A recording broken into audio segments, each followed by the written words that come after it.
Welcome back, everyone. Today we will continue with class 9th economics, people as a resource. So, in the last lecture, we studied about the story of village Palampur. जो आपकी story थी Palampur village के बारे में उनके उसके बारे में हमने पढ़ा था और इकोनॉमिक्स की कुछ टर्म्स जो है स्टोरी विलेज ऑफ पालमपुर से हमें इकोनॉमिक्स की कुछ टर्म्स के बारे में पढ़ा. उसी को कंटिन्यू करते हुए हमारे पास है आपका next chapter people as a resource. तो लास्ट लेक्चर में जो हमने डिस्कस किया था में आपका था फैक्टर्स ऑफ प्रोडक्शन. उन फैक्टर्स ऑफ प्रोडक्शन के अंदर आपका एक काम था ह्यूमन कैपिटल. तो ह्यूमन खुद मानव एक खुद कैपिटल है, पूंजी है, तो एक रिसोर्स है वो. उसी में population as an asset for the economy rather than a liability. Population जो है आपका एक एसेट है, ठीक है, एक पूंजी है, एक हम कहेंगे कि भी यूजफुल चीज है, ना कि वो आपकी लायबिलिटी है, किसी के ऊपर बोझ है.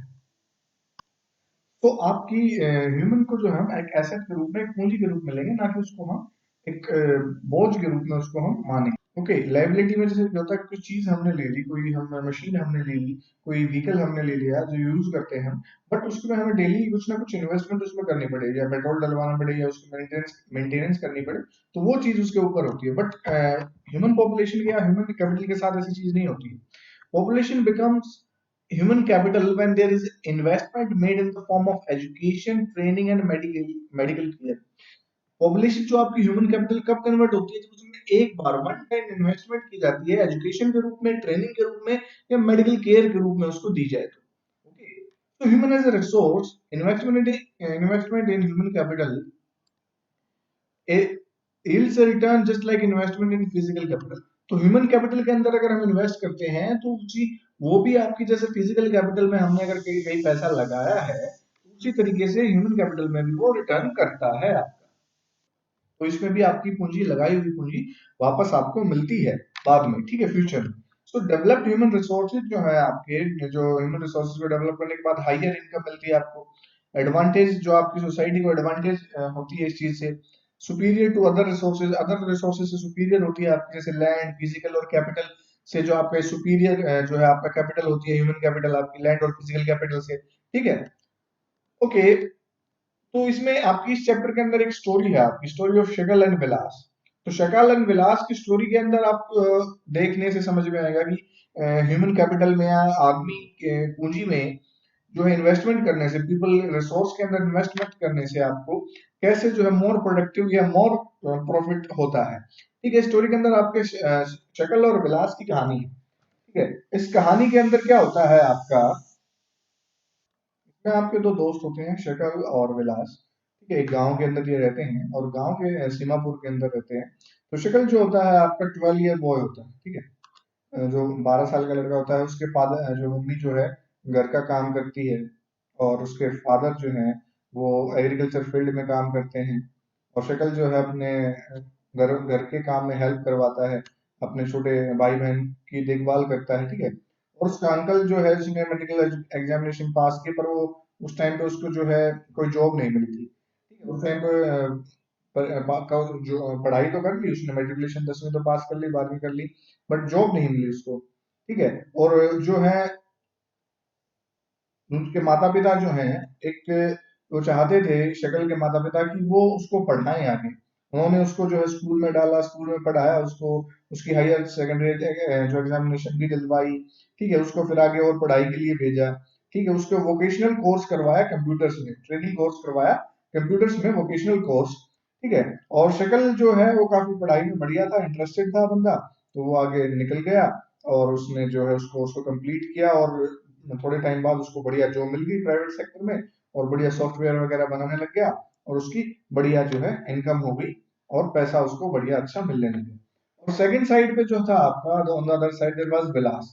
विलास की कहानी ऐसी थी कि जो विलास था वो भी उसी के घर के आसपास रहता था. उसके जो फादर थे वो फिशरमैन थे विलास के. बट वो जल्दी ही, जब विलास 2 साल का था, जब वो पास आउट हो गए थे, यानी कि सॉरी पास अवे हो गए थे, उनकी डेथ हो गई थी. तो उनकी मदर थी जो गीता, वो ही जो है फिश वगैरह को बेच के जो है फैमिली का गुजारा करती थी.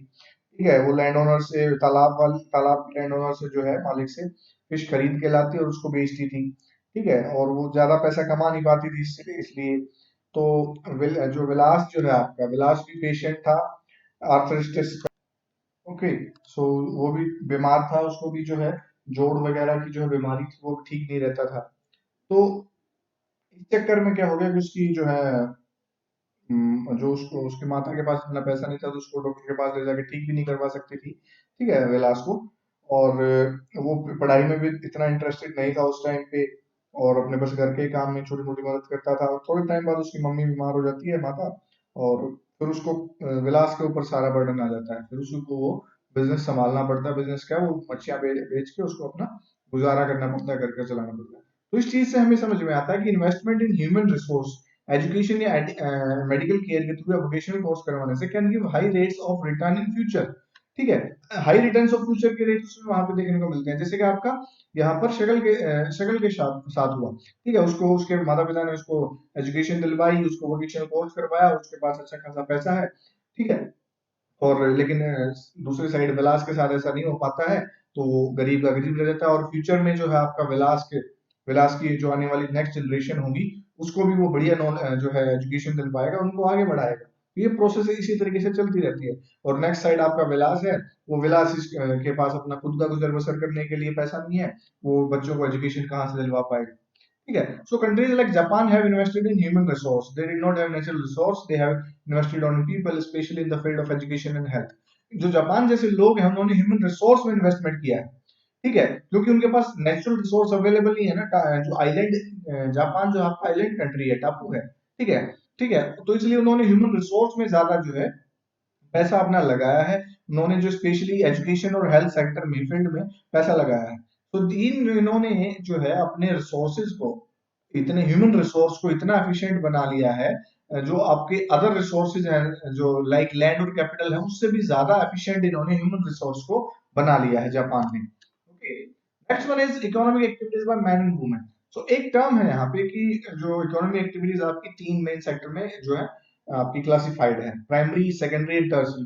तो प्राइमरी एक्टिविटी जो कौन सी होती है, प्राइमरी सेक्टर आपका extract and uses the natural resources of the earth, जो डायरेक्ट नेचर से अपना जो है रिसोर्स निकालता है, लेता है, वो दैट इज प्राइमरी एक्टिविटी, जैसे एग्रीकल्चर, माइनिंग वगैरह, फिशिंग वगैरह। ओके, सेकेंडरी एक्टिविटी जो है manufactures goods using the raw material provided by the primary activities.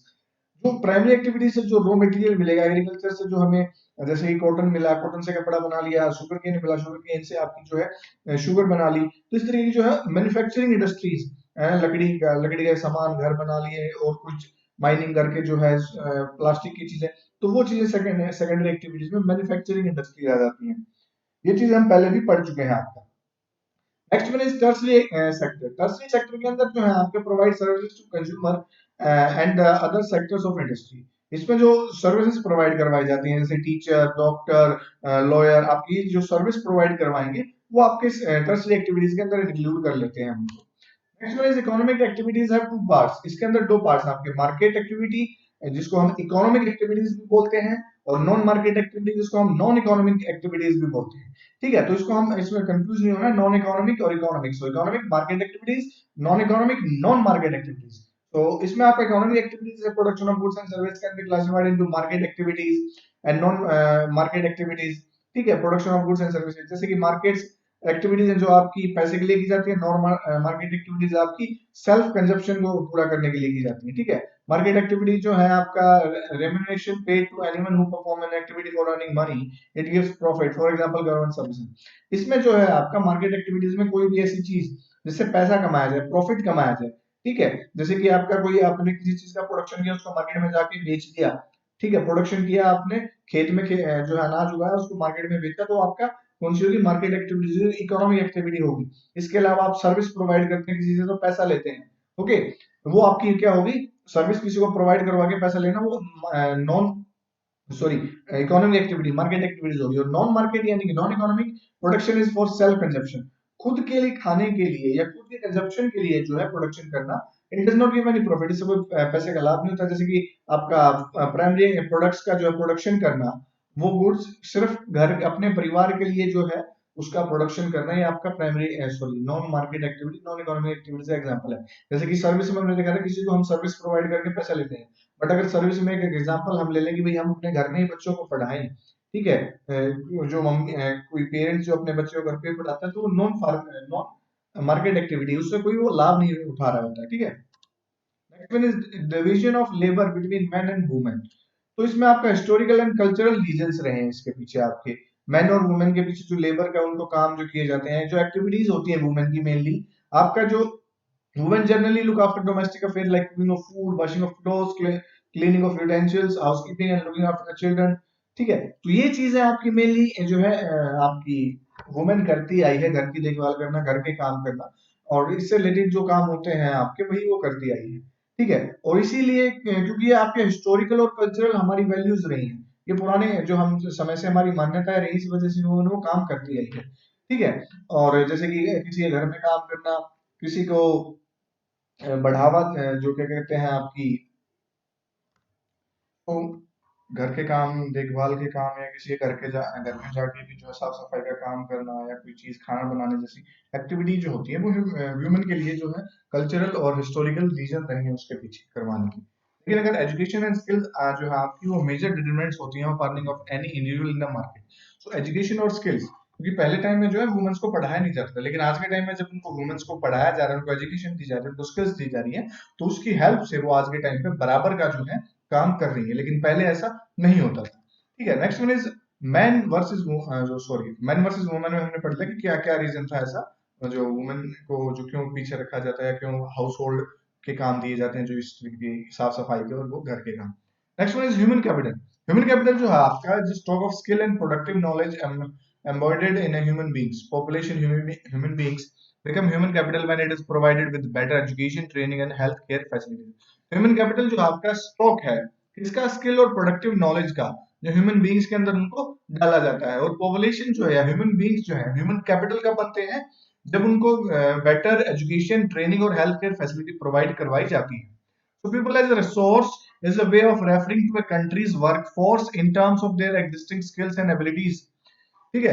People जो एज अ रिसोर्स का कैसे रेफर किया जाता है, तो कंट्री की वर्क फोर्स के रूप में उसको देखा जाता है कि वहां पर कितने लोग काम करने वाले हैं और कंट्री की इकोनॉमिक ग्रोथ कैसी होगी वहां पे, जो क्योंकि उसके पास अगर ह्यूमन कैपिटल है, people as a resource available है और उनको कितनी फैसिलिटीज मिल रही है, तो उसके बेसिस पे हम पता लगा सकते हैं कि कितनी स्किल्स और एबिलिटी उस कंट्री में हो सकती हैं। और ह्यूमन कैपिटल फॉर्मेशन कैसे होती है, when the existing human resource is further developed by spending on making the workforce more educated and healthier, it is called human capital formation. जब जो एग्जिस्टिंग ह्यूमन रिसोर्स है उसको डेवलप किया जाए, यानी कि उसके ऊपर जो है स्पेंड करके वर्कफोर्स को और ज्यादा एजुकेटेड और ज्यादा हेल्दियर बनाया जाए, तो वो ह्यूमन कैपिटल फॉर्मेशन होती है, ह्यूमन कैपिटल का फॉर्म करना। तो this is called human capital formation. Next one is quality of population. तो क्वालिटी ऑफ पॉपुलेशन में जो है हम पहले है आपका एजुकेशन। क्वालिटी ऑफ पॉपुलेशन क्या है, पहले क्या चीज है, it depends upon the literacy rate, health of a person, the quality of population ultimately decides the growth rate of a country.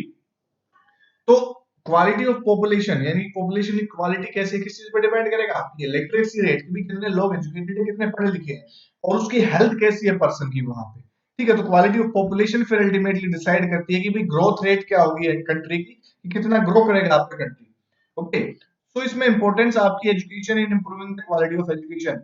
Importance जो है वो क्या है, इंपॉर्टेंस एजुकेशन की आपने देखा था ना कि आपका जो विलास और शक्ल वाले एग्जांपल में शक्ल का क्या हुआ था, उसको एजुकेशन मिली थी और उसकी पॉपुलर जो क्वालिटी कितनी इंप्रूव हुई थी उसकी लाइफ, ठीक है। तो ये आपका इंपॉर्टेंस आप समझ सकते हैं। So there is special emphasis on providing the education to the population.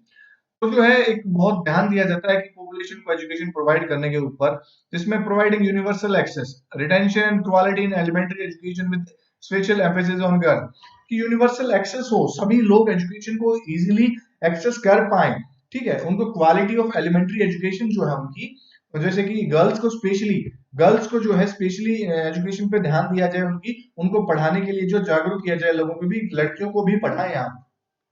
Establishment of schools like Navodaya Vidyalaya in each district, जो एस्टेब्लिशमेंट की जाए स्कूल्स की हर एक डिस्ट्रिक्ट के अंदर जो है आपकी एस्टेब्लिशमेंट हो नवोदय विद्यालय की हर एक डिस्ट्रिक्ट के अंदर, ठीक है। वोकेशनल स्ट्रीम्स चलाए जाएं जो equip develop to equip large number of high school students with occupations related to knowledge and skills। खाली पढ़ाई करवाना, 8वीं 10वीं 12वीं तक पढ़ाना खाली इनफ नहीं होगा, आपको वोकेशनल कोर्स, ट्रेनिंग कोर्स करवाने चाहिए, स्किलफुल कोर्स करवाने चाहिए, जिससे कि उनको किसी पर्टिकुलर काम की नॉलेज हो। ठीक है, जो स्टूडेंट्स हाई स्कूल से निकले हों, किसी पर्टिकुलर काम में पेशे में जाना चाहते हो, तो उनको टेक्निकल ट्रेनिंग दी जाए उस ऑक्यूपेशंस की। तो increase in expenditure from rupees 151 crore in the first plan to rupees 3766.90 crore in 11th plan. इसी के लिए आपका एजुकेशन के ऊपर पहले तो 151 करोड़ था, पहले प्लान में जो 5 ईयर प्लान आपके थे। फिर जो आपका 11th प्लान आया उसमें 3766 करोड़, लगभग 3767 करोड़ रुपया आपका 11th प्लान में एजुकेशन के ऊपर खर्च किया गया। The expenditure on education as a percentage of GDP rose from 0.64% in 1951 to 2 and to 3.0 in 2015 and 16। तो एक्सपेंडिचर जो है आपका एजुकेशन के ऊपर और जीडीपी, जो परसेंटेज ऑफ जीडीपी का है, टोटल जीडीपी जितना हमारा ग्रॉस डोमेस्टिक प्रोडक्ट होता है, उसका टोटल जो आपका पैसा है, जो पहले 0.64% था आपका 1951 और 2 में, और जो 3% कर दिया गया उसको 2.15 और 16 के अंदर। नेक्स्ट वन, फिर इसमें आपका क्वालिटी ऑफ पॉपुलेशन एजुकेशन में फिर इसके आउटकम्स क्या हो गए जो इतने उन्होंने गवर्नमेंट ने जो चीजें चलाई। जो literacy rate have increase from 18% in 1951 to 74% in 2010 and 11। तो हमारी जो लिटरेसी रेट 18% थी कहाँ 1951 में, और 74% हो गया आपके 2011 में। तो कितना हम देख सके कितनी इंक्रीज हुई आपकी literacy rate. Primary school system has expanded to over 8.58 lakh. ठीक है, तो प्राइमरी स्कूल जो सिस्टम है आपका 8.5 लाख तक उसको एक्सपेंड किया गया, इतने प्राइमरी स्कूलों को जो है बढ़ावा दिया गया। इसके फिर चैलेंजेस क्या हमने फेस करने पड़े। Challenges, what difference in literacy is notified across different section of the population. तो बहुत ज्यादा जो हमने डिफरेंस देखने को मिलता है पूरी कंट्री के अंदर आपका। ठीक है, क्योंकि हम देखते हैं कि भी कई स्टेट की लिटरेसी रेट ज्यादा है, जैसे केरला की, लेकिन कई की कम है। तो वो चीजें वहां पर देखने को मिलती है कि हर एक स्टेट के अकॉर्डिंग डिफरेंशिएशन यहाँ पर होता है। कहीं पर ज्यादा प्रोसेस हुई है, प्रोग्रेस हुई है, कहीं पर कम प्रोसेस हुई है, कहीं पर एजुकेशन लिटरेसी रेट बहुत ज्यादा बढ़ गई है, कहीं पर बहुत कम रह गई है अभी भी। ठीक है, huge expansion of schools have been diluted by the poor quality of schooling and high drop out rates. इतनी ज्यादा स्पीड से जो स्कूल्स खोले गए उसके अंदर जो है पुअर क्वालिटी ऑफ स्कूलिंग यानी कि पुअर क्वालिटी ऑफ एजुकेशन, खाली खाना पूर्ति की जो है शिक्षा दी जाने लगी। वो चीज नहीं चाहिए ना हमें। हमें चाहिए कि बेटर नॉलेज हो, लोगों को बेटर उस चीज के बारे में पता लगे। और इसी के चलते फिर हाई ड्रॉप आउट रेट्स हुए। अब लोगों को खाली पढ़ाने लगे, बट उनको जो है ड्रॉप आउट, लेकिन कोई काम जॉब मिल नहीं रहा, स्किलफुल नॉलेज उनको मिल नहीं रही। तो क्या करेंगे लोग, ड्रॉप आउट स्कूल को छोड़ने लग जाएंगे। ठीक है, तो इसीलिए हाई ड्रॉप आउट रेट्स भी बढ़ने लग गए थे। इसके चैलेंजेस ये सामने आए थे। इसमें फिर कुछ एग्जांपल आपके, जैसे सर्व शिक्षा अभियान है आपका, जो एक फॉरवर्ड स्टेप था गवर्नमेंट के द्वारा एलिमेंट्री एजुकेशन को बढ़ाने के लिए, जिसमें आपके 6 to 14 ईयर्स तक जो है हर एक बच्चे को 2010 तक जो है हर एक बच्चे को है स्कूल में डालने की कोशिश की गई। 6 से 14 साल तक तो बच्चा स्कूल में आना चाहिए। ठीक है, initiative of the central government in partnership with the state, local government and the community of achieving the goal of universalisation of elementary education.